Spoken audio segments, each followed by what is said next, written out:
Pues bien, muy buenos días, tengan todos. Vamos a retomar ahora lo que es ya el final del Salmo 112 que estamos viendo y que creo que pues nos ha enseñado cosas muy hermosas. Ese salmo que habíamos visto desde un principio, que era como la luna que reflejaba la luz del sol. Habíamos visto el Salmo 111, que habíamos visto acerca de la alabanza por la gloria, por la grandeza, por las obras de Dios.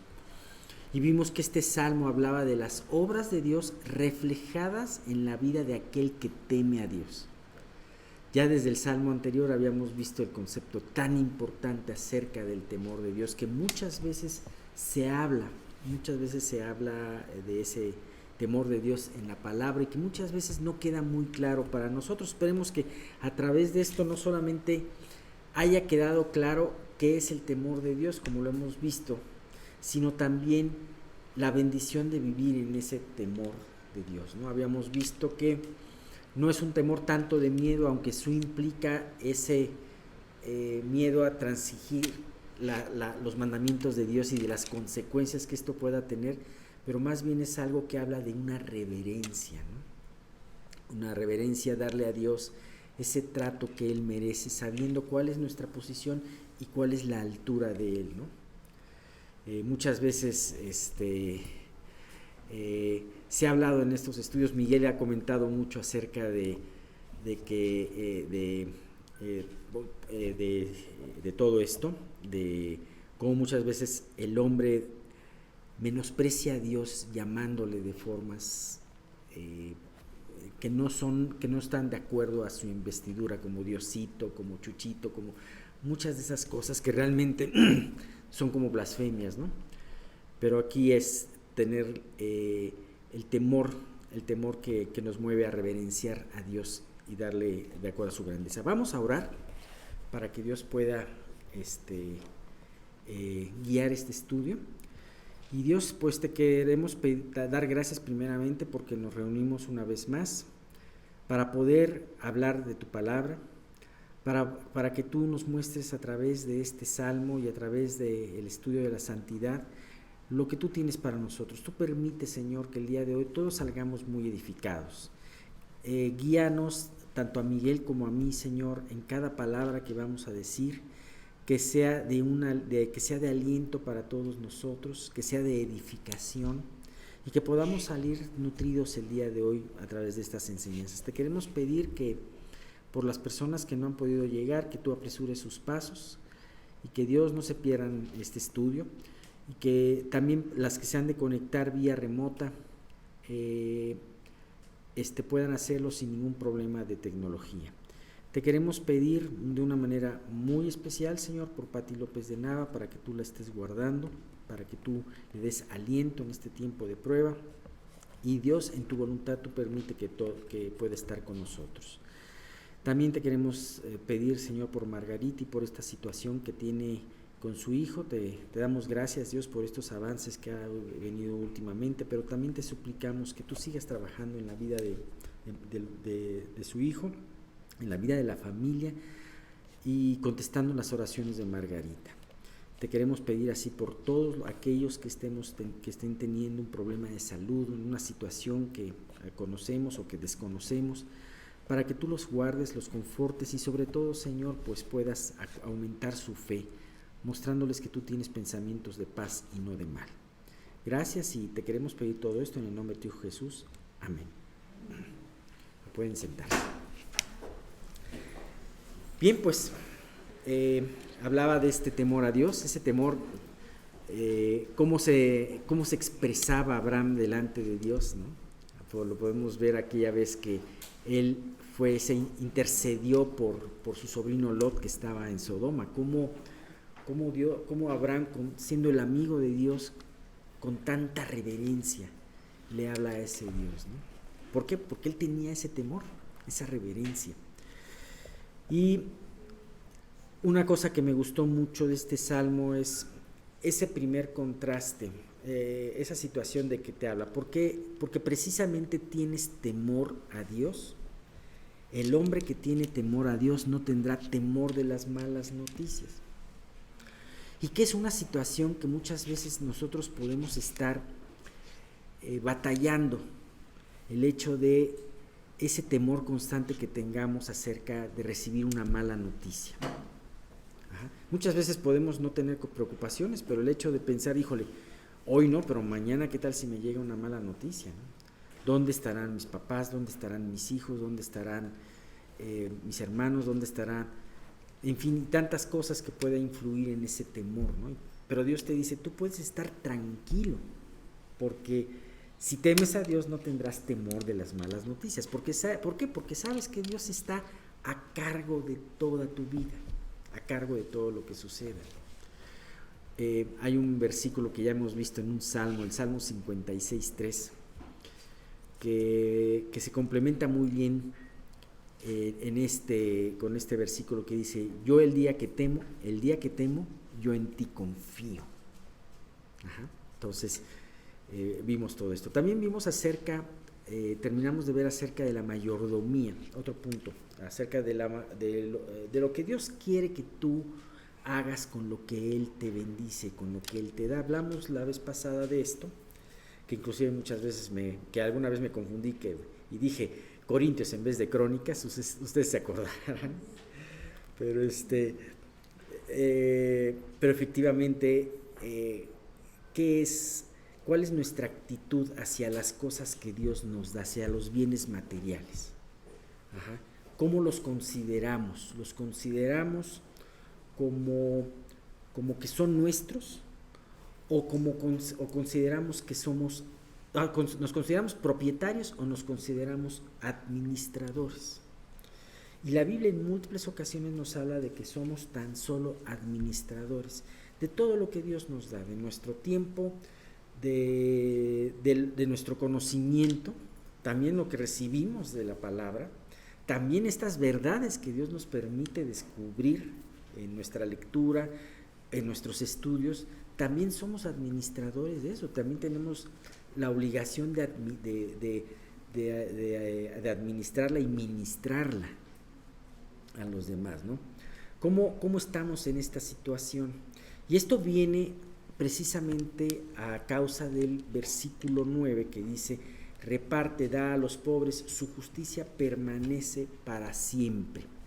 Habíamos visto un versículo parecido anteriormente, en donde dice ya el versículo 3, dice su justicia permanece para siempre, lo vuelve a repetir por segunda ocasión aquí, y en uno de los versículos intermedios dice, el hombre de bien tiene misericordia y presta, gobierna sus asuntos con juicio.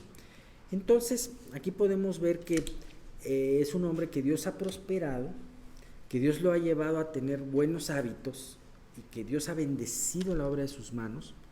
Generalmente Dios lo hace así, aunque no quiere decir que esto sea una regla que siempre se va a ver. A veces Dios permite que tengamos escasez, muchas veces Dios permite que tengamos escasez, pero aún en la escasez Dios te quiere llevar a que tú administres correctamente y bueno, ¿para qué es esto que Dios me da? ¿Para qué es este recurso que Dios me da? ¿Cómo Dios quiere que lo utilice? Hablamos de esa situación en donde el rey David dio uno de sus últimos discursos, en donde también presenta a Salomón, su hijo, como su sucesor, y entonces está hablando de todos los preparativos de una de las obras más importantes que ellos tuvieron, que es el templo de Dios. Y entonces, como David dice, mucha de la riqueza que Dios me dio, de los botines, de los tesoros, de todo eso, lo he guardado para el templo de Dios. Y en ese momento Dios lo inspira a decir, y si también cualquiera de ustedes quiere cooperar con el templo de Dios, entonces hágalo. Y entonces vemos cómo la congregación se alegró de corazón y dio voluntariamente. Y David se alegró mucho porque vio a una congregación alegre, dando alegremente, sin pesar. Y vimos cómo David dio las gracias y dijo algo muy, muy importante, porque también cuando nosotros podemos participar en el ministerio de dar, en la situación de dar, podemos nosotros empezar a guardar un orgullo. Podemos pensar muchas cosas equivocadas. Bueno, pues yo ya le di a Dios. Ajá. O ahora porque ya le di, entonces es un como toma y da, ¿no? Ajá. Espero bendiciones de Dios, ¿no? Y entonces, ¿cuál es nuestra actitud? Yo creo que definitivamente Dios no quiere que tengamos ninguna de esas actitudes, sino más bien se resume en un párrafo muy importante que habíamos visto, ¿no? Que dice, habla primeramente en Primera de Crónicas 29:14, y decía David, porque ¿quién soy yo y quién es mi pueblo para que pudiésemos ofrecer voluntariamente cosas semejantes? Pues todo es tuyo, y de lo recibido de tu mano te damos. Este punto es muy importante, lo habíamos comentado, y precisamente recordarlo el día de hoy para decirle, Dios, si tú permites que yo dé a tu obra, estoy dando lo que es tuyo, simple y sencillamente. Bien, todo esto nos lleva a rematar con a terminar, mejor dicho, con el último versículo que nos habla del impío. Es una especie, al decir que el hombre de misericordia, dice, bueno, ya habíamos visto un contraste. Bueno, de hecho, no habíamos visto ningún contraste. Este es el primer contraste y único contraste que vemos entre el corazón del hombre que teme a Dios y que Dios le ha puesto la justicia en su corazón, ajá, con el impío. Ajá. El impío no presta, a veces tiene malas decisiones y toma prestado y no regresa. Ajá. Eso dice un proverbio. Pero el impío pero el justo tiene misericordia y presta. ¿Y qué es lo que dice el versículo 10? Me llama mucho la atención, dice, lo verá el impío y se irritará, crujirá los dientes y se consumirá. El deseo de los impíos perecerá. A nadie le gustaría que ninguna persona se irritara delante de nosotros o crujiera sus dientes deseando un mal delante de nosotros. Definitivamente, naturalmente es algo que no nos gusta. Sin embargo, la palabra dice que cuando tú vives para el Señor, eso también es una buena señal. Y es una señal de que tú estás viviendo para Dios, que tú estás viviendo los principios. ¿Por qué el impío? Dice, el impío lo ve y se irrita. Acuérdate que nuestras vidas no pasan desapercibidas. Ajá. Sino que, como dice el libro de Job, acuérdate de engrandecer su obra. La miran todos los hombres, el hombre la ve de lejos. Entonces, siempre Dios tiene que la vida de sus hijos, la vida de su iglesia sea vista por el mundo exterior. Desgraciadamente en muchas ocasiones y muchas iglesias no han tenido el mejor ejemplo y eso ha sido carne de cañón para muchas personas que odian a Dios. ¿Qué es lo que hace una persona que odia a Dios o que te dices que yo no creo en ninguna de esas cosas? ¿Qué es lo primero que te dice? Lo que pasa es que he visto muchos cristianos actuar y me ha dejado mucho que desear. Pero, aquellos cristianos que actuaron mal, o aquellas personas que se dijeron cristianos que actuaron mal delante de este impío, pues sí, ellos llevarán una responsabilidad delante de Dios.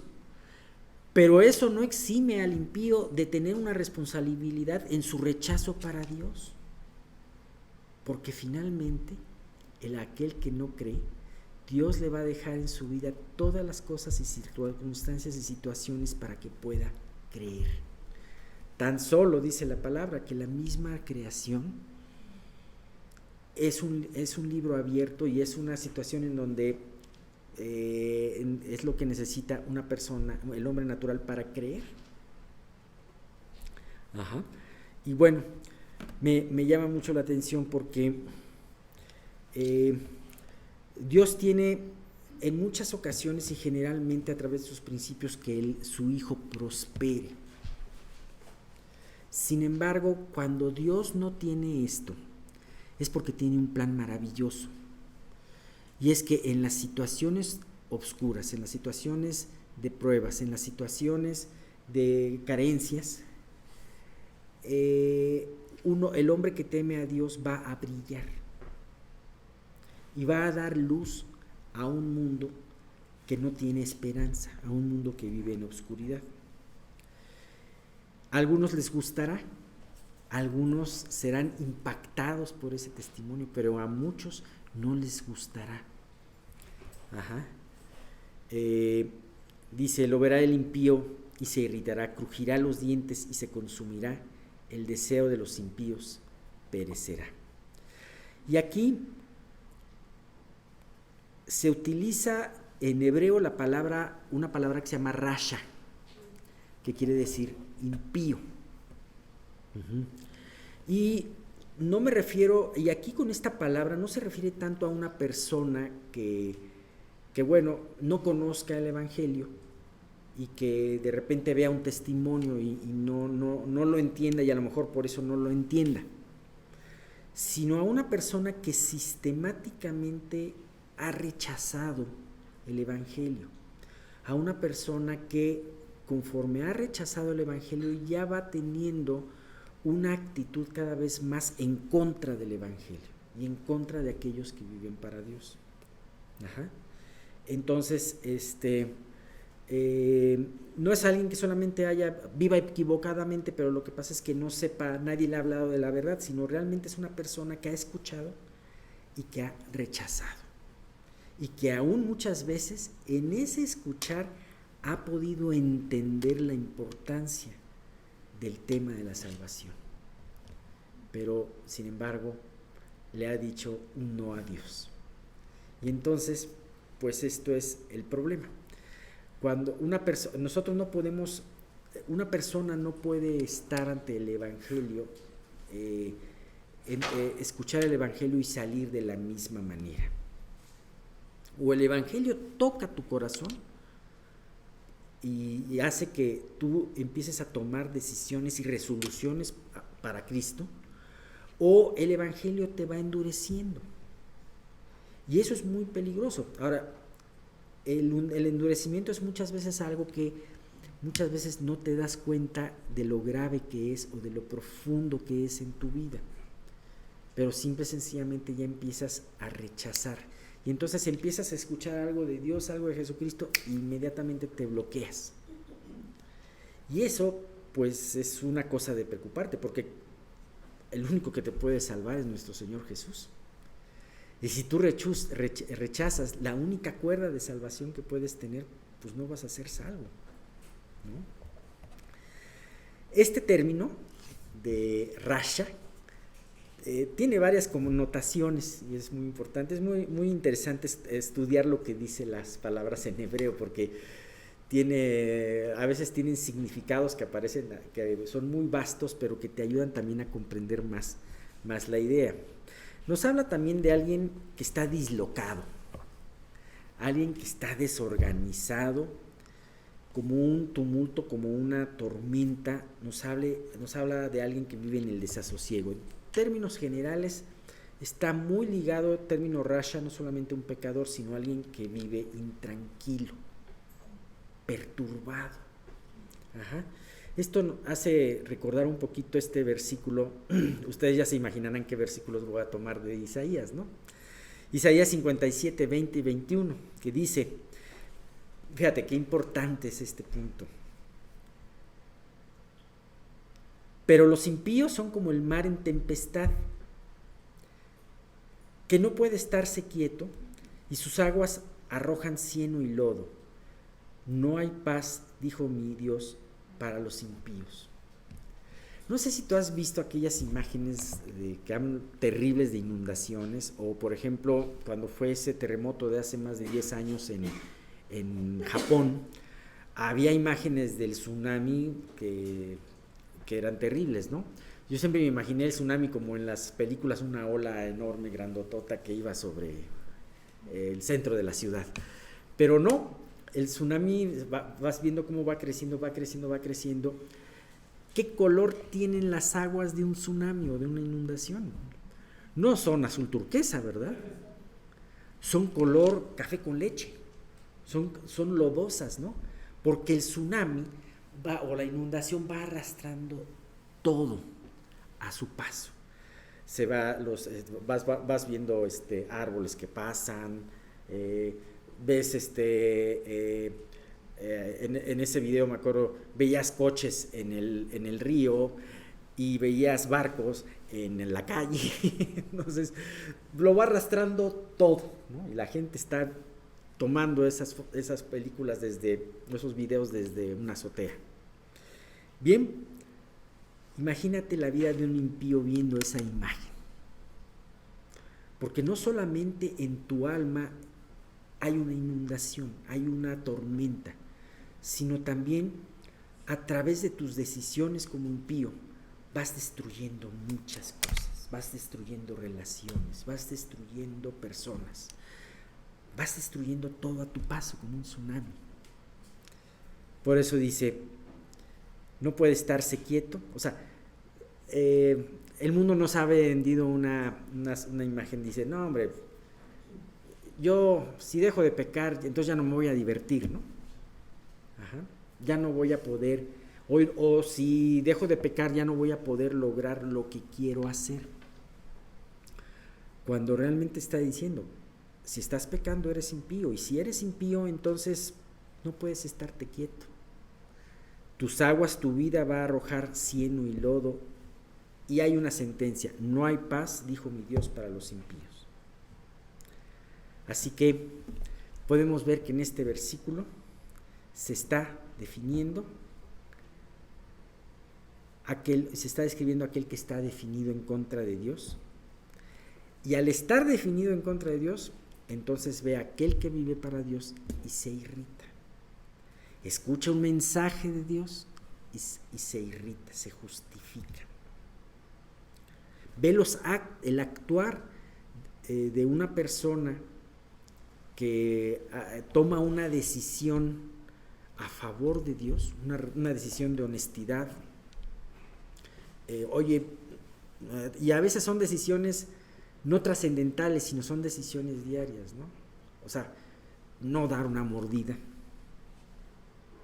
no copiar un programa pirata, no hacer tantas cosas, y eso le molesta al que sí lo hace y cruje los dientes, ¿no? Entonces dice, finalmente después de este salmo de alabanza, se toca cuál es la situación exterior de la persona que mira la obra de Dios en la vida del que teme a Dios. Y aquí habla del impío, de aquel que se ha definido en contra de Dios. Dice, lo ve el impío y se irrita. Ahora, nosotros como hijos de Dios tenemos una gran tentación. La tentación de sentirnos incómodos con que no le somos favorables a toda la gente. Aquí hay gente que nos ataca, gente que nos critica, y eso no nos gusta, no le gusta a nosotros. Y muchas veces queremos dejar o pasar desapercibidos y empezar a vivir como los demás. Y eso es algo que hace que no cumplas con tu comisión, pero además hace que la conciencia de ese impío se duerma. Y entonces ya no te va a atacar, ya va a ser tu amigo, ¿no? Me impresiona este versículo y siempre me ha gustado. Este sí es segunda de Corintios 2, del 14 al 16. Y imagínate Pablo que lo comenta y se lo dice a estos hombres que estaban buscando quién era el mejor y quién era el que tenía mejor reputación, y que Dios y que Pablo, algunos amaban a Pablo y otros lo menospreciaban. Y entonces este versículo, o sea, Pablo le empieza a hablar por todas las tribulaciones que él había estado pasando, y entonces dice Pablo, esto muy importante, mas a Dios gracias, el cual nos lleva siempre en triunfo en Cristo Jesús, y por medio de nosotros manifiesta en todo lugar el olor de su conocimiento. Porque para Dios somos grato olor de Cristo en los que se salvan, y en los que se pierden, a estos ciertamente olor de muerte para muerte, y a aquellos olor de vida para vida. Y para estas cosas, ¿quién es suficiente? Entonces, nosotros no tenemos que ocuparnos en agradar o desagradar a ninguna persona. Tenemos que ocuparnos en vivir para Dios y seguir sus mandamientos. Pero finalmente Dios es el que va a producir en nosotros ese testimonio. Aquí habla de ese testimonio como hablando de una fragancia, ¿no? Una fragancia que va a ser agradable para aquellos que van a responder adecuadamente al Evangelio de Dios, pero una fragancia que va a significar el juicio y la muerte para aquellos que lo rechazan. Me encanta, dice, ¿y para estas cosas quién es suficiente? ¿Tú te crees suficiente para dar un buen testimonio? Yo no. Dios tiene que estar trabajando diariamente en mi vida y puliendo cosas, y realmente yo sé que el testimonio que yo pueda dar, claro, yo tengo que tener un corazón dispuesto, y aún eso no es obra mía, es un trabajo de Dios, pero finalmente el que se encarga de levantar mi testimonio y hacer que sea una fragancia para vida o para muerte es Dios. ¿Cómo afecta en nuestra vida este conocimiento?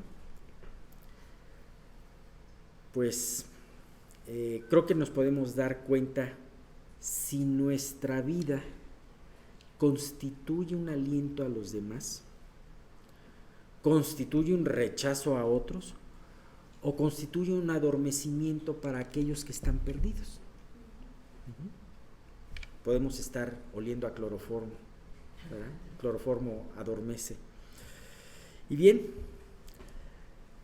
en estos tiempos tan oscuros que vivimos es muy importante tener esa fragancia adecuada.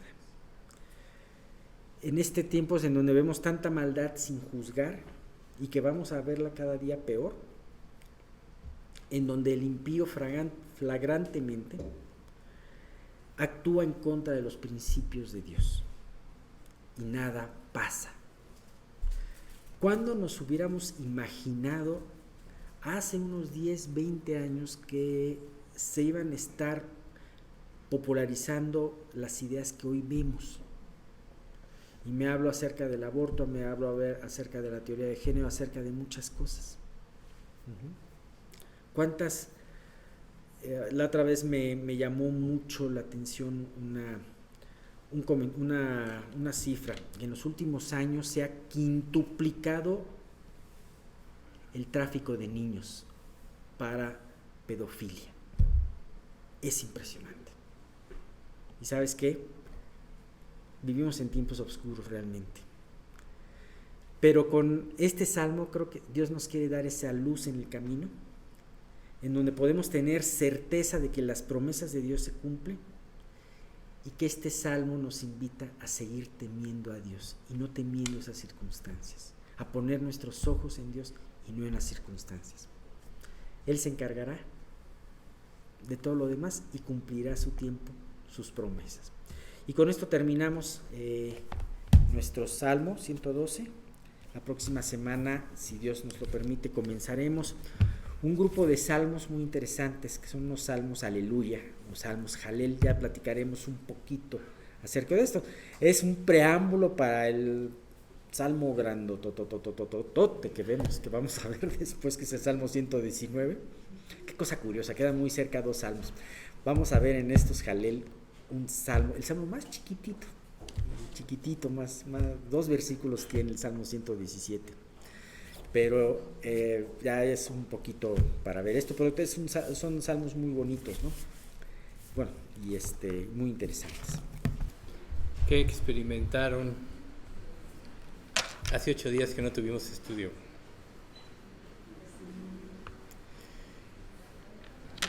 cuando una situación muy importante que estaba oyendo de Paul Washer, y él hablaba de los falsos creyentes, el verdadero y el falso creyente, y él decía, y eso me impresionó, que no es suficiente que nos conformemos con venir aquí el domingo y llevar nuestra vida normal, quizá el estudio de miércoles. Y me quedé meditando en eso que él decía, y me acordé del pasaje que dice que el que cree en mí, como dice la Escritura, de su interior correrán ríos de agua viva. ¿Y qué pasa cuando, por ejemplo, algo nos gusta, un platillo o algo, una bebida? Siempre tendemos, o un postre, tendemos a comer más, ¿a poco no es cierto? Y yo lo asemejaba un poco con nuestra relación con Cristo, porque en realidad el verdadero creyente siempre anhela una mayor santidad en su vida, siempre anhela agradar a Dios, siempre anhela que Dios trabaje en él para que su vida se vaya transformando a la semejanza de Cristo. Y mientras más está en la luz, pues más ama la luz y más se regocija en la luz y más quiere estar en la luz. El falso creyente solo cumple, piensa que ya cumplió y ya puede vivir la vida que quiere, pero en su vida no hay el deseo de crecer en santidad, no hay el deseo de estar más cerca del Señor. Y entonces la diferencia es precisamente que el alma del verdadero creyente tiene sed de Dios.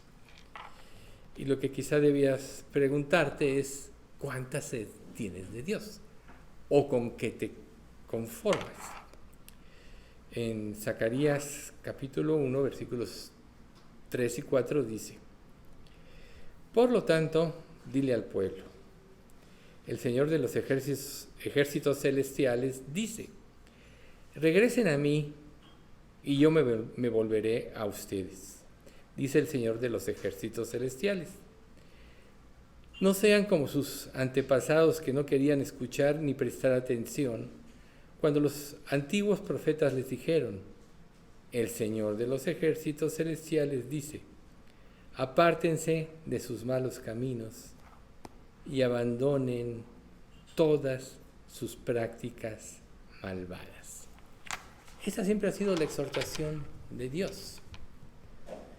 Y ahora que Alex estaba compartiendo lo del Salmo, pues sí, me vinieron imágenes de personas que realmente rechazan cualquier verdad del Evangelio y solo están evidenciando la dureza de su corazón o están confirmando que no son salvas, que realmente no quieren tener ninguna comunión. No tienen esa hambre y esa sed. Y nosotros tenemos que aprender esta lección porque durante todo el trayecto de la formación de la Biblia vemos que Dios no ha dejado de exhortar a su pueblo a que le busque, a que regrese a Él, a que tome conciencia de lo que es Dios y lo que es Él. Entonces, si la palabra de Dios permanece para siempre, nosotros tenemos que estudiarla, leerla, no conformarnos solo con tomar los estudios, sino que por nuestra propia cuenta tenemos que incursionar más. Es como cuando algo verdaderamente te interesa, naturalmente profundizas más.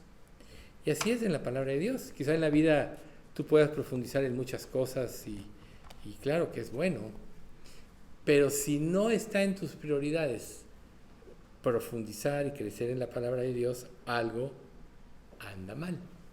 ¿Y por qué anda mal? Porque eso te va a privar de aprender las lecciones que Dios dejó plasmadas en la Biblia, de las vivencias de otros creyentes o circunstancias que que ellos vivieron, que nos pueden enseñar a nosotros a no cometer los errores que ellos cometieron. A final de cuentas, todo el Antiguo Testamento está plagado de historias, y el Nuevo también tiene sus historias, lógico, y cada historia dejada en la palabra de Dios está ahí porque tiene un propósito. Y nuestra labor debe ser encontrar ese propósito. Si nosotros buscamos a Dios de una manera más intensa, nuestra comprensión de la palabra va a ir creciendo y nuestro anhelo de estar con Él va a ser mayor. El apóstol Santiago, el hermano del Señor, decía: el hombre de doble ánimo es inconstante en todos sus caminos. Y a lo mejor tú ves un pasaje como esto y dices, bueno, sí, hay muchos que son de doble ánimo, ¿no? Esta ilustración de los impíos son como el mar en tempestad, la verdad me gustó mucho, porque en realidad, ¿qué es lo que emana de tu vida? Y muchas veces nosotros nos emocionamos en algo y decimos, me voy a entregar y todo, vienen circunstancias, vienen pruebas, se te olvida, y eso es lo que la Biblia le llama el doble ánimo. Pero no hay consistencia en una persona que vive así. La vida cristiana es una vida de convicciones.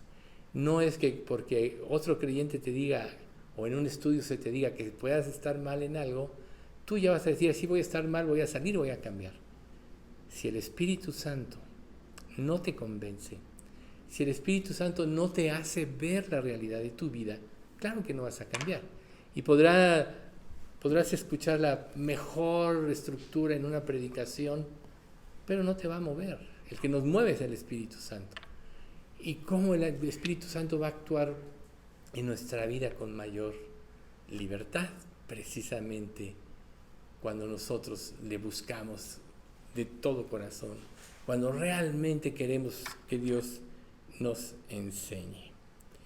Entonces, este estudio que vamos a iniciar hoy se llama el trauma de la santidad. Recordemos el trauma de la santidad. Por cierto, si notan que la voz se apaga, álcenme la mano, yo ya me doy cuenta que tengo que subir mi volumen, porque sí tiendo a bajarlo. En el primer capítulo, recuerden ustedes, la copa sagrada, luego vimos santo, santo, santo, luego el que terminamos la vez pasada fue el misterio temible. Ahora es el trauma de la santidad. Y esta es una vivencia que los discípulos, vamos a partir de un pasaje, hacer una disertación de qué pudo suceder en la mente de los discípulos cuando experimentaron un trauma. Esto está en el capítulo 4 de Marcos, del 35 en adelante, que dice: Jesús calma la tempestad. Dice: aquel día, cuando llegó la noche, les dijo, pasemos al otro lado. Y despidiendo a la multitud, le tomaron como estaba en la barca, y había también en él otras barcas, con él otras barcas. Pero se levantó una gran tempestad de viento y echaba las olas en la barca, de tal manera que ya se anegaba. Y él estaba en la popa durmiendo, o sea, Jesús, sobre un cabezal. Y le despertaron y le dijeron: Maestro, ¿no tienes cuidado que perecemos? Entonces, y levantándose Jesús reprendió al viento y le dijo al mar: Calla, enmudece. Y cesó el viento y se hizo grande bonanza. Es muy común, y lo hemos visto, que todo creyente, y empezamos precisamente estudiando por eso la vivencia de Isaías: ay de mí que soy muerto, pues siendo hombre inmundo de labios y habitando en pueblo de labios inmundos, han visto mis ojos al Rey, Jehová de los ejércitos. Entonces, la cercanía de Dios causa pavor, causa asombro. Todos los santos del Antiguo Testamento que tuvieron esta experiencia fueron sobrecogidos y cuando se enfrentaron a la presencia de Dios. Fueron tocados e impresionados a tal grado que cambió sus vidas. Hay muchos testimonios de creyentes a través de los siglos que tuvieron experiencias así y su vida cambió. La idea de un estudio como este es que el Espíritu Santo trabaje intensamente en el interior de cada uno para que nuestra vida verdaderamente cambie. Hoy muchas personas se dicen creyentes y efectivamente pocas son verdaderos creyentes de los que se dicen creyentes. Y cuando una persona juzga a un pseudo creyente por su testimonio, no es que realmente ese juicio le impida creer, sino que realmente no quiere creer y solo está buscando un pretexto para no venir a Dios. Pero es muy importante que para que una persona verdaderamente se convierta, haya una verdadera convicción. Y el único ser capaz de producir esta convicción es el Espíritu Santo. Cuando nosotros nos convertimos, que nacemos de nuevo, que Dios nos da un nuevo corazón, nos da la mente de Cristo, nos da un nuevo espíritu, etc., su Espíritu Santo entra a morar en nosotros y la vida cristiana va a ser muy diferente porque se va a llenar de convicciones que el Espíritu Santo va a producir a través de la palabra de Dios para nuestra transformación.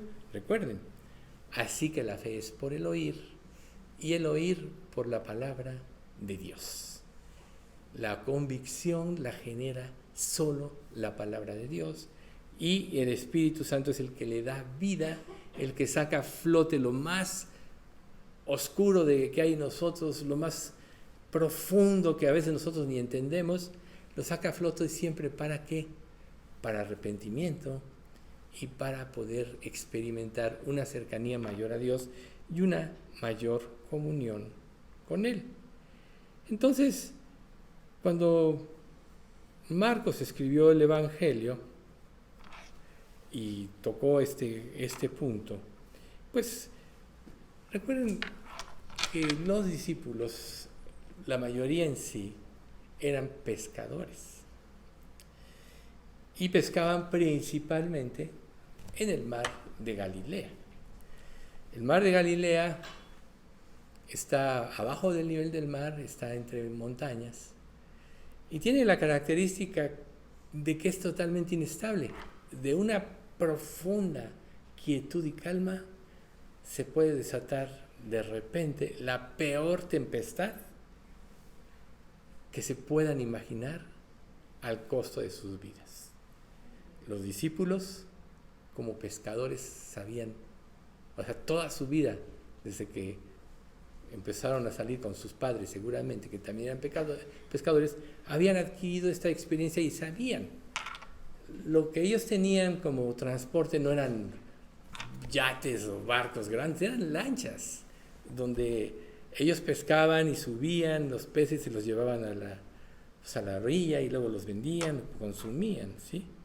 Entonces, Jesús, precisamente, después de enseñar a las multitudes, les dice, pasen al otro lado. Y ellos estaban con Jesús. Aún ellos no habían entendido profundamente quién era Jesús. Sin embargo, Él, como maestro, ya había impactado sus vidas y sus corazones, y ellos solo obedecieron, ¿sí? No tomaron en cuenta los posibles cambios de corriente, los vientos, etc. Y como decía, eran expertos marineros. Y que sin una advertencia de repente pueden desatarse la peor tempestad y costarles la vida. Aquí no, Jesús les dije, pasen del otro lado, y dijeron, vamos a suceder, vamos a obedecer. Y entonces, Marcos 4:37, que dice, se desarrolló una gran tempestad de viento y echaba las olas en la barca de tal manera que ya se anegara. Cuando sucede esto, observen esta situación. ¿Cuándo es cuando realmente emana de nosotros lo que realmente somos? En las pruebas. Es en las pruebas.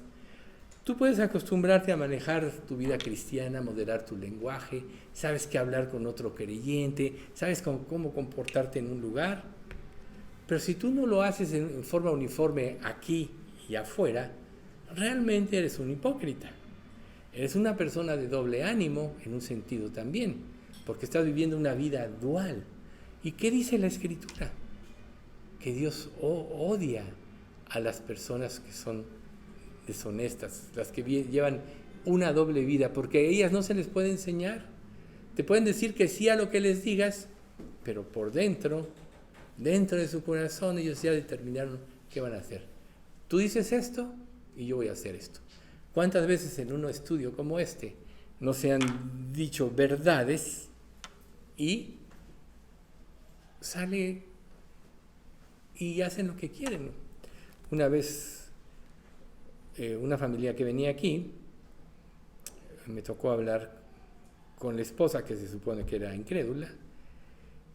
Me dice, es que venimos al estudio y se dicen cosas muy importantes, pero salimos y mi familia no hace nada de esto, todo lo contrario. Yo digo, ¿cómo es que ustedes no hacen lo que acaban de escuchar? Y ella era incrédula, imagínense ustedes, ¿no? Nosotros tenemos que empezar por ser honestos. ¿Qué es lo que realmente hay en nuestro corazón? Los discípulos, lo primero que trataron de hacer cuando se desató la tempestad, pues fue tratar de mantener la barca en una posición hacia las olas, porque si la volteaba, todos eran muertos. Nadie podía sobrevivir a ese tipo de tempestades. Si la alineaban hacia el frente contra las olas, tenían la posibilidad de salvarse. Y entonces ellos se aferraban a la barca, y reitero, recuerden que no eran grandes botes, eran barquillas nada más que se usaban, eran vulnerables y se aferraban con todo. Entonces ahí vamos con nosotros a las pruebas. ¿Qué pasa cuando hay una prueba? Muchas personas dicen, no, yo estoy confiando en Dios, pero realmente no estás confiando, porque cuando tú empiezas a angustiarte, cuando tú empiezas a actuar por ti mismo, pues realmente lo único que empieza a haber en ti es desgaste, y cuando las cosas no salen porque no las controlas, entonces pues entra la desesperación y es el temor. Quizá algunos dentro de todo esto ya empiecen a buscar a Dios, ¿sí? Que es prácticamente lo que va a pasar aquí con los discípulos, pero mientras tanto ellos empiezan a resistir la tormenta. Imagínense ustedes a la tormenta como una prueba en la vida. Todos nosotros experimentamos pruebas de distinta índole. Hay pruebas que son muy sencillitas y hay pruebas que son muy difíciles de sobrellevar, sobre todo cuando se trata de salud o la muerte o un cambio drástico de nuestra situación en la vida, cosas que a todos nos suceden en todo momento, ¿verdad? Pero Jesús está profundamente dormido. Él le dijo, pasemos al otro lado. Recuerden ustedes, Jesús era Dios, pero era hombre, se cansaba. Imagínense ustedes, después de una predicación, las multitudes, ¿no? Como en otra ocasión que la vamos a ver más adelante, él tiene que decirle a Juan, oye, déjame subir a la barca y sepárala un poco, unos metros de donde anclan, para que la gente no llegue, porque lo apretujaban, se le acercaban, ¿no? Pues todo eso era un desgaste, las luchas internas que se dan en cada persona recaían sobre él, ¿sí? Por supuesto que él era Dios, pero era humano, era el Dios que renunció a ser Dios y se hizo hombre, como dice en Filipenses capítulo 2, renunció y se hizo hombre. Y estando en la condición de hombre, bueno, se humilló a sí mismo, haciéndose obediente. Entonces, ¿qué pasa cuando los discípulos dejan de controlar se dan cuenta que no pueden controlar, empiezan a irritarse en su corazón. ¿Cuántas veces tú, que a lo mejor ni siquiera te lo permites decir, cuando las cosas no salen como tú quieres, o cuando los problemas no se te solucionan como tú quieres, no dentro de ti te irritas con Dios? Dios, desde la creación del ser humano, está acostumbrado a recibir las quejas de la humanidad. Siempre la humanidad se está quejando contra Dios. Siempre la humanidad le echa la culpa a Dios. A la mayoría, solo unos pocos no lo hacen cuando ya conocemos las Escrituras y sabemos. Piensan que Dios tuvo la culpa de todo lo que pasó y no se dan cuenta que fue el pecado lo que trajo la desgracia a la humanidad y que vivimos en un mundo caído, lleno de pecado, lleno de egoísmo. Pero muchas veces, cuando tú buscas un chivo expiatorio, es porque tú no quieres afrontar tu propia responsabilidad y entonces tienes que buscar a alguien a quien culpar. Por supuesto que muchas personas culpan a otras, etcétera, pero en realidad estás culpando a Dios. Entonces, aquí en esta situación que los discípulos ya están desesperados, se empiezan a irritar, y en ellos había una mezcla de temor y enojo. A ver, ¿por qué Dios no controla? Ellos, tomamos en cuenta que aquí todavía no tenían toda la claridad de quién era Jesús. Ahorita vamos a ver. Todavía no tenían toda la claridad en su mente. Había impactado sus vidas, lo habían dejado todo para seguirle, ¿no? Como dice Pedro, he aquí todo lo hemos dejado. ¿Qué pues recibiremos en la eternidad, ¿no? Y bueno, ya sabemos, ¿no? No hay quien haya dejado padre, madre, hijos, esposa, hijos, hermanos y hermanas por causa del reino de los cielos, que no reciba 100 veces más en esta vida y en el siglo venidero la vida eterna. Busca primero el reino de Dios y su justicia y todas estas cosas os vendrán por añadidura. O sea, Dios tiene promesas así. Dios dice, si tú lo das todo por mí, yo no voy a ser deudor de nadie. Pero aquí ellos todavía no habían empezado, todavía no confiaban de esa manera. Entonces empieza a ver en ellos esa irritación.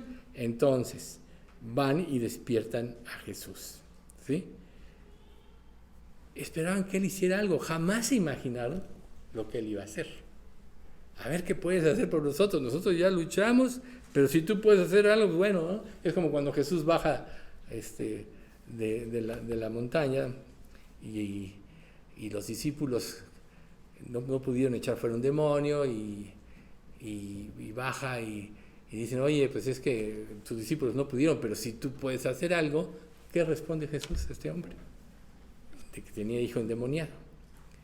Si puedes creer, al que cree todo lo es posible. Y luego el papá de este hombre, el muchacho, dice, creo, pero se dio cuenta de que realmente no tenía bien cimentada esa fe, y dice, ayuda a mi incredulidad. Esa fue la situación, la posición correcta, pero no siempre nosotros tenemos esa situación. Se nos olvida que cuando somos hijos de Dios, nada, absolutamente nada, pasa por casualidad en nuestras vidas. Siempre que Dios permite algo, tiene un propósito. Y ese propósito siempre es hacernos crecer en la gracia, hacernos crecer en la fe, palpar a Dios de una manera más viva y verdadera, no como una idea, ¿no? Sino como lo que Él realmente es, un verdadero Dios. Entonces, ellos pues eran como cualquier tipo de gente, están en peligro, miran, no pueden controlar, ven al líder, se apoyan en el líder puede ser humano y fallarles, ¿verdad? Pero aquí se estaban apoyando en Jesús. Entonces llegaron al punto que dice Marcos 4:38, los discípulos lo despertaron y le dijeron, ¿no notas que perecemos? O sea, ¿qué te suena esto? Es un reclamo. O sea, es un reclamo. Y la idea de disertar sobre este pasaje es que nosotros podamos discernir dentro de nosotros cuando realmente nos acercamos a Dios con reverencia y fe o cuando vamos a reclamarle. Y es como si dijeras, ¿qué vas a hacer? Oye, Dios, Si estás aquí, ¿qué no me rescataste? ¿Qué no eres mi Dios? ¿Qué no prometes esto? Podemos acercarnos a Dios de esta manera. Ahora tú dices, no, yo no haría eso. Vete en las pruebas. En las pruebas es cuando realmente sale lo que realmente somos. Por eso son tan importantes.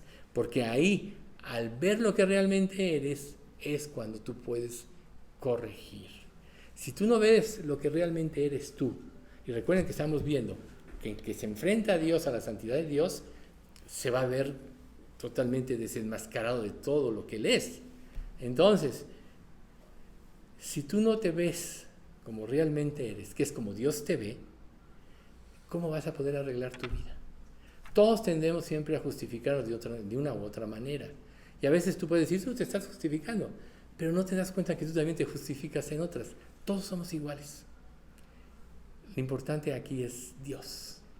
Lo importante es que nos enfrentemos a Dios, ¿sí? Quizá ellos pensaban dentro de sí mismos, es que no te importa nuestra suerte, ¿no, Señor? Que perecemos, ¿qué vas a hacer? ¿No? Entonces, ese ataque, esa situación que claro que Dios permitió, podríamos llamarle un atroz ataque contra Jesús, que es la costumbre, como decíamos hace un momentito, de los seres humanos. A Dios le debemos de reverenciar. Dios es perfecto, Dios no se equivoca, Dios planeó las cosas como debían de ser y las planeó en forma perfecta. Por tanto, todos los siglos desde Adán y Eva que han sucedido, milenios que han sucedido, dentro de ellos Dios tuvo un plan, y dentro de ese plan era traer así a las personas que Él designó que iban a estar con Él en la eternidad, y todos los demás van a dar cuenta de sus obras a Dios porque lo merecen, pero al que Dios llama es el que debe cambiar su actitud hacia Dios. ¿Por qué? Porque una persona no viene a Dios porque no le complace sus caprichos, porque piensa que no fue justo al tratarlo en la vida y las cosas no salieron como él pensaba que debían salir. Recuerden ustedes que en la adolescencia, en la pubertad, todos tenemos sueños. Y en ese momento todos nos creemos dueños del mundo. Creemos que todo lo sabemos y que todo lo controlamos. Y conforme empieza a avanzar la vida y empieza a darnos de tumbos, nos damos cuenta que no controlamos nada, porque ¿a quién realmente, o quién de aquí podría decir, las cosas salieron exactamente como yo pensé que debían ser y planearon? Yo les aseguro que a nadie. Siempre fueron totalmente diferentes a como planeamos o como queríamos. Pero ¿se equivocó Dios en eso? Estamos viviendo las consecuencias del pecado. El remedio no es que Dios te complazca en tus caprichos o te dé una falsa seguridad. Dios te quiere dar la seguridad verdadera, la cual no está en las circunstancias, ni en lo que tengas o desees o no tengas, sino está en Él. Él siempre quiere que confíes en Él, independientemente de las circunstancias en que tú vives. Entonces aquí volvemos a los discípulos. Ellos replican, prácticamente acusan a Jesús, ¿sí? Y la respuesta de Jesús es ir directo a la acción. Es algo maravilloso de parte de Jesús. ¿Ustedes creen que si tú le reclamas mucho, Dios se va a poner a alegar contigo para convencerte de que Él tenía la razón? Claro que no. Él es perfecto, Él no necesita dar explicación a nadie. Por eso Él quiere que creamos en Él, porque Él todo lo hizo perfecto. Y como están sucediendo las cosas en esta vida, en estos últimos tiempos que estamos viviendo, que todos claramente sabemos que el tiempo de su venida está cerca, porque nos vamos deteriorando más y más moralmente. Y eso, como paréntesis, es algo muy importante que también quería comentarles. Nosotros como creyentes estamos en una lucha muy grande en esta época. Estamos enfrentando la sensualidad de este mundo que nos lleva cautivos al pecado y que nos influye de una sobremanera, porque todo lo que vemos y en todo lo que nos relacionamos está presente la filosofía del diablo. Toma tu vida en tus manos, sé feliz, etc. Tú por ti. Eso es lo que está presente. Entonces, para un creyente es muy difícil mantenerse en la línea que Dios quiere que se mantenga por la gran influencia que puede haber en su vida. ¿Cómo puede mantenerse uno en la línea? Aquí los discípulos perdieron un poco la vista. Quizá todavía no sabían quién era Jesús. Él les iba a mostrar. Pero nosotros podemos perder la vista, dejándonos influir por la filosofía. Por ejemplo, todo lo que se dice, todo lo que se oye, todas las noticias, siempre recuerden una cosa: la prensa, las noticias y todo está dirigida y gobernada por Satanás. Si ustedes analizan un poquito, bueno, si alguien ha visto un poco lo de la relación de Ucrania con Rusia, claramente varias veces se dijo, es que Putin es experto en desvirtuar la verdad y tiene dormida a toda la gente en Rusia con sus mentiras y les hace ver un panorama totalmente diferente. Ellos son las víctimas, ellos son, etcétera. Llega un ataque de Ucrania, no, son terroristas. Cuando el terrorista es él, ha matado gente, ha mandado bombas y todo. Bueno, solo es un ejemplo de lo que estamos viviendo para que veamos cómo es la vida. O sea, el héroe, Putin, se pinta como el héroe y como la víctima. Y los que son víctimas son los agresores, para justificar su ambición, porque no es otra cosa, de tener más tierra. Pero así es el ser humano en general. Entonces, si todo lo que el sistema de pensamiento está gobernado por Satanás, ¿cómo puedes tú mantenerte en la línea correcta, viviendo en la palabra? Que la palabra esté en tu mente, que rija tus acciones. Cuando, después de poco más de 2 años que mi esposa y yo estuvimos orando para que nos llevara a un lugar donde pudiésemos aprender la Biblia, en la primera de las primeras reuniones que tuvimos con Julio, él fue el que nos empezó a enseñar. Julio nos empezó a decir muchas cosas y en mi mente estaba diciendo, yo cumplo esto porque yo tenía la palabra en mente, o yo no cumplo esto, etc. Entonces, lo que va a regir nuestras acciones es que la palabra de Dios esté morando en nuestro corazón. Si no, nos vamos a ir con el engaño de Satanás. Estamos en una época de sensualidad, de mentiras y, o sea, es como cuando Jesús se presenta con Pilatos. Yo vengo a declarar la verdad. ¿Y qué le responde Pilatos? ¿Cuál es la verdad? ¿No? ¿Cómo puede si tanta mentira hay que se dice que es la verdad, cómo puedes tú aprender a discernir correctamente entre la verdad y la mentira? ¿Con conceptos nada más? No. Con vida, con acciones. Porque si tú te sabes la Biblia, te aseguro que Satanás, aunque él no conoce el sentido espiritual, porque ese se lo da, fue inspirado por el Espíritu, y el creyente, el Espíritu le hace entender, Satanás conoce mejor la Biblia que nosotros. Recuerden la tentación de Jesús en el desierto. Él usó la palabra para tentar a Jesús, ¿no? Solo un conocimiento profundo de la palabra hizo que Jesús desbaratara todos los argumentos del diablo y salió victorioso de esa tentación. Luego tocó su orgullo cuando Pedro lo confiesa como Dios y luego dice, bueno, yo que soy el Cristo voy a padecer. No, de ninguna manera te acontezca. El mismo que lo que estaba confesando es el mismo que después le dice, no, que no sea así.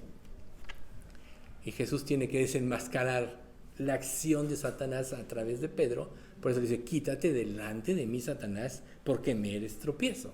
Porque no pones la mira en las cosas de Dios, sino en la de los hombres. Y es un principio para nosotros, es algo que nosotros tenemos que aprender aquí. Que nosotros tenemos que poner siempre la mira en las cosas de Dios. que este mundo nos va a tratar de confundir, nos va a tratar de que dudemos del amor de Dios, nos va a hacer creer que Dios es inconsistente, que no cumple sus promesas, ¿no? Como, ¿dónde está la promesa? Dice por ahí, ¿no? Que muchos van a decir en los últimos tiempos. Pero Jesús, cuando ya lo despertaron sus discípulos después de toda esta vivencia, después de la forma de la pregunta y todo, Él guardó sus palabras y sencillamente le habló al mar. Dice Marcos 4, 39 y 40. Cuando Jesús se despertó, reprendió al viento, dijo a las olas, silencio, cálmense. De repente el viento se detuvo y una gran calma. Luego Él les preguntó, ¿por qué tienen miedo? ¿Todavía no tienen fe? Jesús ya había hecho muchos milagros para ese entonces. O sea, recuerden lo que dice Juan. Dice, y estas cosas que se escribieron es para que creamos. Pero pienso, así dice Juan, que si se escribieran una por una de las cosas que Jesús hizo, no cabría en todos los libros del mundo. O sea, fue tal su luz y su gloria que nada la podía contener. Entonces, cuando Dios empieza a actuar, podemos nosotros, aún como creyentes, acostumbrarnos a los milagros, acostumbrarnos a su provisión y después menospreciar. Y entonces Dios, cuando ve eso, nos hace patente algo. Hey, yo soy el proveedor tuyo. Tú estás así porque yo así te tengo. Y cuando tú lo concientizas, dices, bueno, en lugar de reclamar, dices, Dios, pues gracias por lo que me das. ¿O acaso los seres humanos no tenemos la tendencia de mirar hacia lo que no tenemos? En lugar de voltear y dar gracias por todo lo que Dios nos ha dado. Es natural en el ser humano. Por eso es que el ser humano vive en inconformidad. Porque siempre está poniendo los ojos en lo que no tienen. ¿Y esta obra de quién es? Del diablo. ¿Acaso no tentó así a Eva? En el punto en el cual él la guió al punto en el cual ella no tenía. Es que si tú comes del fruto del árbol de la ciencia, serás como Dios. Levantó la codicia, levantó el deseo de ser como Dios y desvirtuó, bueno, perdió su gratitud, etcétera, ¿no? Y luego ya sabemos el relato de la historia. Entonces, ¿qué podemos nosotros aprender? Que si nosotros estamos en constante comunión con Dios y en nuestra vida hay gratitud, la gratitud va a ir por delante. No hay nada en nosotros. Todas las grandes cosas que Dios hace, Él las hace a través de nosotros.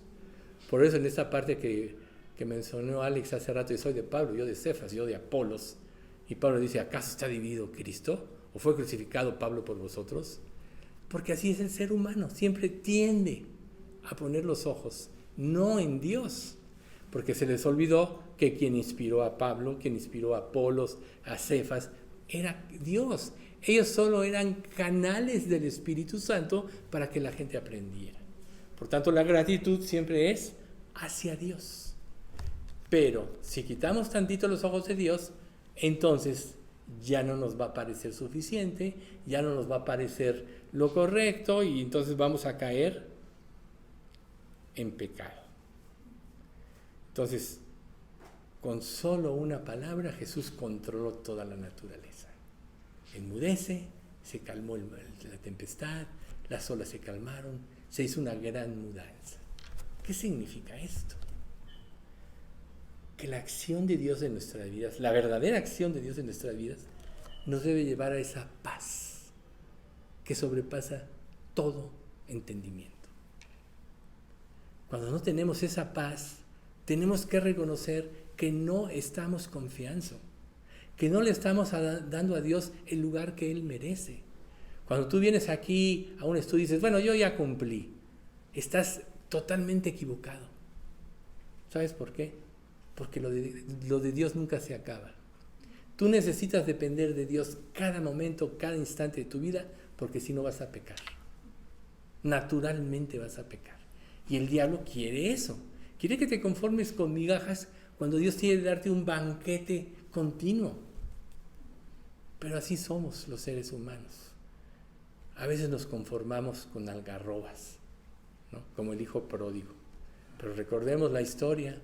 Cuando él se ve en esa condición, dice, volveré a mi padre. Allá hasta los obreros tenían que comer. Yo aquí perezco de hambre. No hay ni quien me dé, porque dice, anhelaba comer la comida de los cerdos. Quiere decir que ni siquiera le daban la comida de los cerdos. Y así nosotros podemos estar en la vida, comiendo algarrobas cuando Dios tiene un banquete por la necedad de no buscarle como Él merece. Él ha hecho todo por nosotros. Entonces a veces Jesús, como hizo con este milagro, afrontó las cosas directamente. A veces Dios nos tiene que sacudir para hacernos ver que Él es el Creador, que basta con que nos haya dado la salvación para que vivamos en eterna gratitud. ¿Qué importa que pase en nuestra vida? Porque si tú conscientemente te dijera alguien, ¿qué escoges? Sufrir una vida de 80, 100 años, lo que sea, en puro sufrimiento y dolor, pero estar eternamente en la presencia de Dios, gozando de su amor, de su provisión, de su fidelidad, o hacer lo que quieras en esta vida y estar separado. Todos diríamos, prefiero sufrir todos los 100 años y estar con Dios. ¿A poco no escogerías eso? Y entonces, ¿por qué nos quejamos? Desde el momento en que nosotros pusimos nuestra vida en las manos de Dios, Él es el gobernador y tenemos que darle la honra como gobernador de nuestras vidas, y esa es confianza. Eso es lo que Jesús quiso llevar a sus discípulos, a la confianza, ¿sí?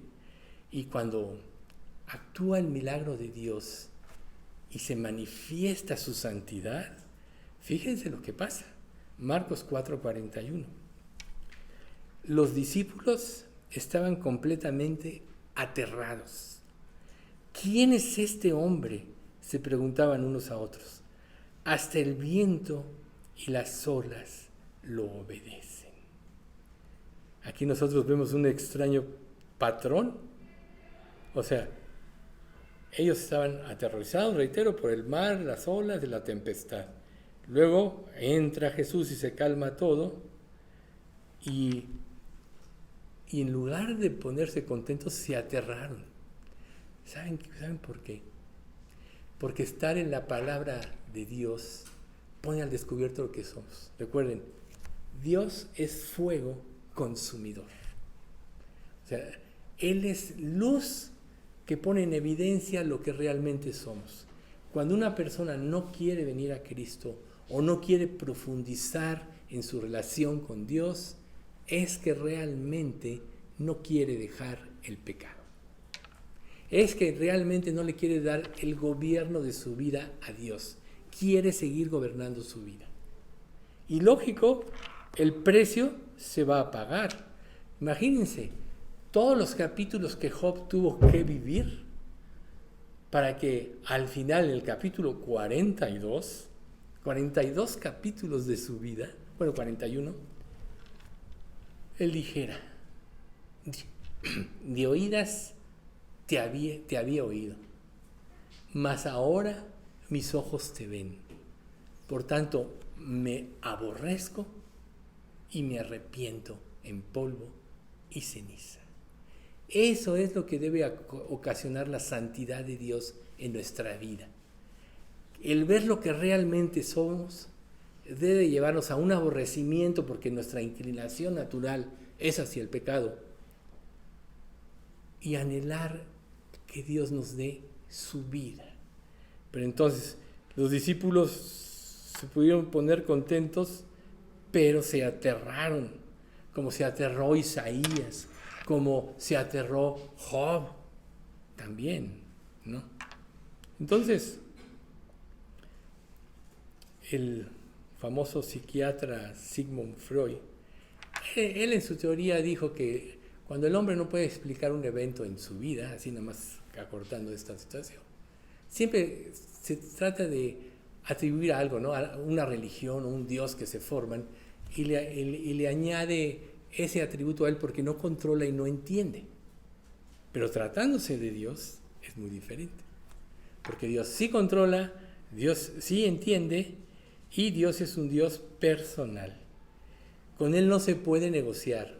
El que no es conmigo, contra mí es. Nada que, bueno, Dios, cedo tantito, pero tú cede tantito. Ahí vamos mediándola, ¿no? Yo hago tantito de lo mío, tú inflúyeme un tantito de lo tuyo y ahí yo voy caminando. No, o eres o no eres. ¿Estás o no estás? ¿Eres creyente o no eres creyente? No hay términos medios. Ser creyente significa que le entregaste tu vida a Dios porque creíste en Él, que estás dispuesto a hacer tu voluntad aún al costo de tu vida, que estás dispuesto a negar todo en tu vida. Recuerden, si alguno viene a mí y no aborrece a su padre y madre, esposa e hijos, hermanos y hermanas, y aún también su propia vida, no puede ser mi discípulo. O Lucas 9:62, cualquiera que mira, como dice, cualquiera que en el arado y voltea hacia atrás no es apto para el reino de Dios. Pone sus ojos en el arado y voltea hacia cualquiera que mira. Se me fue. Bueno, vamos a leer. Pone su mano en el arado. Poner la mano en el arado. Y voltea hacia atrás no es apto para el reino de Dios. Entonces ya no.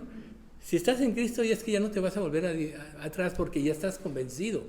Pero si llegaste a Cristo con reservas, a ver si me resulta venir, a ver si realmente vas a cumplir mis deseos, a ver, no eres salvo, estás desubicado en tu situación. Necesitas enfrentarte a un Dios que es fuego consumidor y que consume el pecado. Un día, recuerden, horrenda cosa es caer en manos del Dios vivo. Él va a juzgar toda acción humana. La única manera de salvarse es creyendo y entregando todo sin reserva. Y no lo vas a hacer si no crees que en ti no hay nada bueno. Y el Espíritu Santo es el que te lo va a hacer ver, porque el Espíritu Santo va a avivar tu conciencia. Entonces imagínate, la gente se enfrenta a terremotos, inundaciones, tsunamis, a enfermedades, quizá enfermedades que no tienen cura, pero los discípulos se enfrentaron a un Dios vivo. Y la acción de Jesús les permitió ver la grandeza de Dios, su santidad, y se llenaron de terror, se atemorizaron. Vieron que nada podían contra Dios. Dice otro pasaje, el que no es conmigo, contra mí es. Y el que conmigo no recoge, desparrama.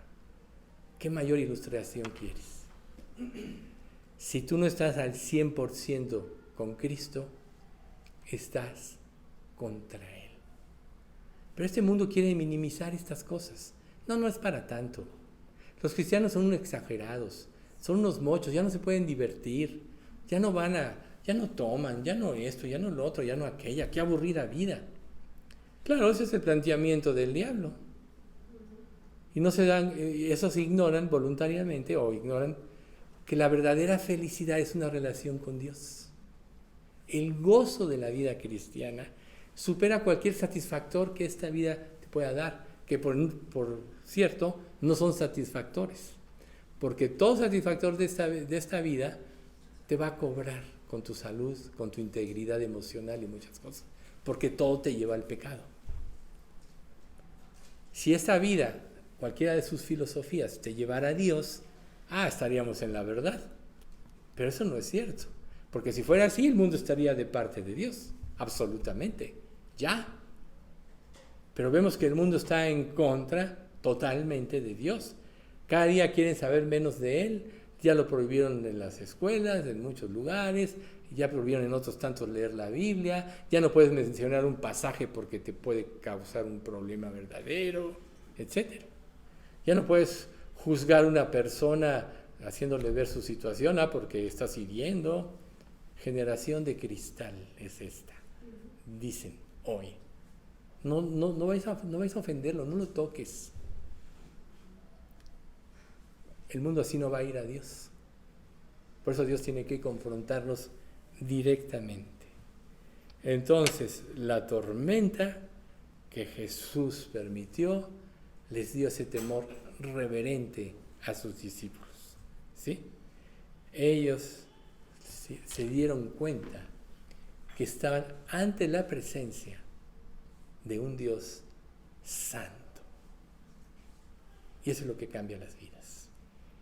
No nuestras teorías del cristianismo, no nuestra manera de manejar la Biblia y las cosas, no un compromiso de un ratito a la semana, así como un estudio como este, quizá 2 si asistes el miércoles, es cada día, cada instante.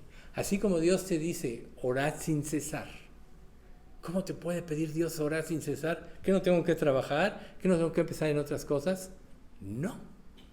Esto significa que dentro de ti esté Dios presente para que guíe tus acciones y tú estés dependiendo de Él para que Él realmente produzca en ti la vida correcta. Ese es el principal objetivo de orar sin cesar. Además de la intercesión, por supuesto. Pero lo más importante es reconocer que cada instante de nuestra vida, cada minuto, dependemos de Dios. Si no, ponte a pensar. ¿Qué pasa por tu mente cada día? ¿Cuánto tiempo de las, digamos, 18 horas que estás consciente, cuánto tiempo piensas en Dios? ¿Y cuánto tiempo piensas en otras cosas? ¿Y acaso la palabra de Dios no dice, donde esté vuestro tesoro, ahí estará también vuestro corazón?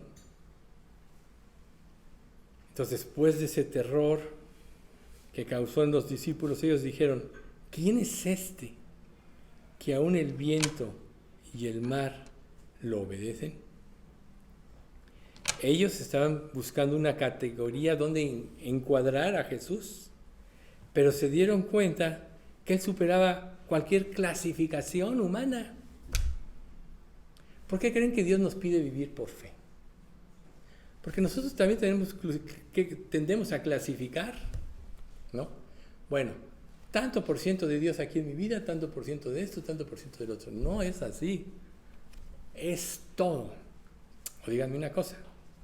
¿Acaso en la cruz Él no dio todo por ti? ¿Lo dio todo? Al pagar por cada uno de tus pecados pasados, presentes y aún futuros, lo dio todo por ti. Y una persona que da todo, ¿qué demandaría en contrapartida? Demanda todo. Entonces, si nosotros no nos estamos entregando como debemos hacerlo, quiere decir que no hemos comprendido lo que Dios hizo por nosotros en la cruz, en la magnitud que deberíamos haberlo comprendido. ¿Ven por qué es tan importante la santidad de Dios? Ellos nunca habían conocido un hombre santo verdaderamente, los discípulos, que pudiera hablarle al viento y al mar y le obedeciera, que pudiese dormir bajo una tormenta sin que nada lo perturbara, porque él sabía que tenía el control. Es raro encontrar personas así, pero nosotros sí conocemos a una persona así, Jonás, ¿no? Salió huyendo, todos los marineros luchando y él estaba durmiendo ahí, ¿no? Dijo. Eso fue diferente, por supuesto, que de lo de Jesús. Entonces, Jesús es diferente. Quizá nos incomode un poco, pero en la medida que nosotros vayamos relacionándonos con Él y Él nos vaya transformando, va a ser más personal, va a ser más, ¿cómo podríamos decir? Familiar a nosotros, va a ser más digno de nuestra confianza de acercarnos a Él. Y aquí volvemos al punto de que Jesús no se puso a alegar con los discípulos, oigan, ¿por qué me dicen así? ¿Por qué piensan mal de sí? ¿Por qué me hacen este cuestionamiento? Él no dijo una palabra, dice la Escritura. Solo llegaron los discípulos con toda la angustia, con todas sus actitudes equivocadas, y Jesús solo dijo al mar, calma, enmudece. Entonces, a veces estamos llenos de verborrea y de palabras cuando vamos a Dios. Y Dios dice, no necesito que me digas todo esto. Yo todo lo sé de ti. Por su omnipresencia, por su omnisciencia, y además porque Él pagó por todos tus pecados. Y si pagó por todos tus pecados, también tu vida pasó por Él. ¿O no? Si pagó por cada uno de tus pecados, Él sabe todo lo que viviste, pensaste y experimentaste. Entonces, ¿cómo debes de presentarte a Dios? Con reverencia. ¿Cómo empieza el Padre Nuestro? Padre Nuestro que estás en los cielos, dándole su lugar. Dice en la versión Reina Valera, santificado sea tu nombre, pero más correcto es que tu nombre sea santificado. ¿Por qué? Así empieza la oración, porque tenemos que dar el primer lugar a Dios en las oraciones, en nuestras acciones, en nuestra vida. Vamos a dar gracias. Padre bendito, te queremos agradecer mucho por este estudio. Gracias, Padre, porque a través de esta disertación podemos comprender lo que es una verdadera relación contigo y sobre todo, Padre, cómo debemos de acercarnos a ti. Nos hemos identificado, Padre, en muchas de las cosas que quizá los discípulos en la barca vivieron y experimentaron en cuanto a nosotros y nuestra relación contigo.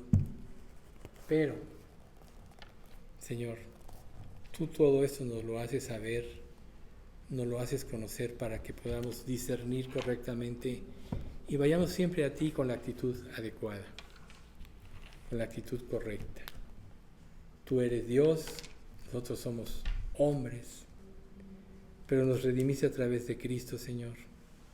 Y te rogamos, Padre, que si en este grupo o en quien oiga este mensaje no tiene esa plena seguridad que ampare por el camino creciente a la santidad su vida, que tú verdaderamente lo salves, Señor, y le hagas ver tu amor tan grande que te llevó a dar la vida de tu Hijo por nosotros. Gracias, Señor.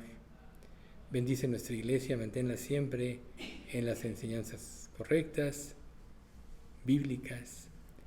Manténnos siempre a todos, Señor, en humildad. Que quede claro que todo proviene de ti, que no hay mérito para nadie, pero que tú pongas en nuestro corazón el deseo de retribuirte con nuestra vida todo lo que hiciste por nosotros. Enséñanos a dar nuestra vida por ti, Padre, y enséñanos a vivir como a ti te agrada. Padre, no dejamos de recordarte